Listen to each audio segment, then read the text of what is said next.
نائب وزیر اعظم اور وزیر خارجہ اسحاق ڈار نے یوم آزادی پر اہل وطن کو مبارکباد پیش کی۔ کہا پاکستان نے مختلف شعبوں میں نمایاں ترقی کی، دفاعی اور سفارتی کامیابیاں امن کے عزم کی عکاس ہیں۔ اسحاق ڈار نے شہداء کو خراج عقیدت پیش کرتے ہوئے کہا کہ پاکستان خطے اور دنیا میں امن، مذاکرات اور باہمی احترام کا داعی ہے۔ انہوں نے مسئلہ کشمیر کو خطے میں عدم استحکام کی بنیادی وجہ قرار دیا۔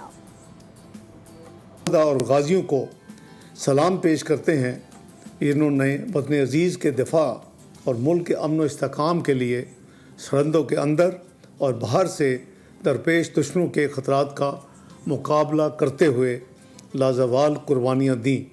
تعلیم، سائنس، ٹیکنالوجی، اقتصادی ترقی، کھیل، ثقافت اور دوسرے شعبوں میں ہماری کامیابیاں ہمارے عوام کی قابلیت، عزم اور بے پناہ صلاحیتوں کی آئینہ دار ہیں۔ دفاعی و سیکیورٹی تعاون میں اضافہ پاکستان کے خود اعتمادی اور ایک پرامن، مستحکم اور خوشحال خطے و دنیا کی تشکیل میں اپنا کردار ادا کرنے کے عزم کا مظہر ہے۔ پاکستان ہمیشہ اقوام عالم کے مابین امن، مذاکرات، تعاون اور باہمی احترام کا علمدار رہا ہے۔